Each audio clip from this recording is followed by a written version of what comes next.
So this week what we're doing is more of a Hawaiian inspired to the pork loins, and then we're also doing a Southeastern style rub on the Boston butts and the picnic shoulder. So this week, just to show y'all starting off, we started at about 8 o'clock, that way we could get the Boston butts and the picnic shoulder up to about 180, 190 degrees internal temperature so that it would pull apart really easily for the pulled pork. And then we're also starting the loins at that as well, because they're bone-in loins and it'll take longer for them to reach the internal temperature 160 on the loins than it did in previous weeks whenever they were boneless. So this week we started the chimneys, and they're actually very easy to start, and they take the danger, I guess, of having the lighter fluid or the starter that you sprayed on there flare up in your face. And so they actually start, you just put one piece of newspaper up underneath and it channels the heat, or it channels the flame up into the charcoal and burns very slowly and very manageably. This first pit is going to be our pork loin, and you can see that we've taken ribs 3 through 8 here, and we've gone in and we've Frenched the ribs so that they're sticking out, and then we've pushed the two together, and you can see that it's actually starting to caramelize there. These have been marinating overnight, and we put them on and we had the French ribs stuck together. In this water smoker we actually have our picnic shoulder on top and then our Boston butts on bottom. The Boston butts are rubbed with a mixture of chili powder, paprika, salt, pepper, onion powder, cayenne pepper, basically all the peppers that you can think of. They're both going to be made into pulled pork.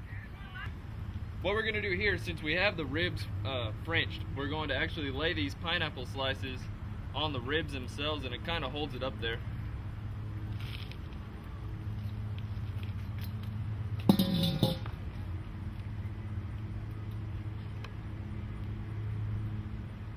And again, since these are fruitier, since this is more of a fruity recipe than it is vinegar based or tomato based like in previous weeks, as these cook there on the ribs themselves, they'll put some of the fruitiness, some of the flavor from the pineapple slices into the pineapple themselves.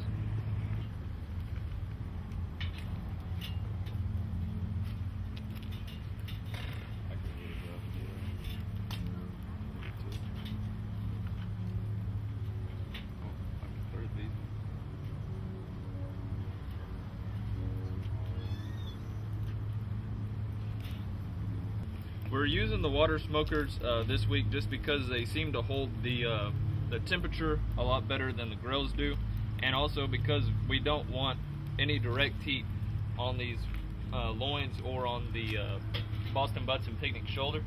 The Boston butt and the picnic shoulder is fattier, less tender piece of meat in general, and so the water smoker actually works out better for those, having the addition of the water to the cooking process.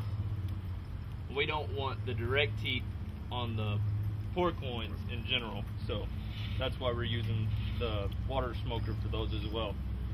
Our Boston butts today are rubbed with a combination of chili powder, brown sugar, comino, salt, regular white sugar, pepper, and cayenne pepper. And we're basting these with a vinegar sauce that's based with just apple cider vinegar, pepper, celery seed, salt, hot pepper, onion, and water.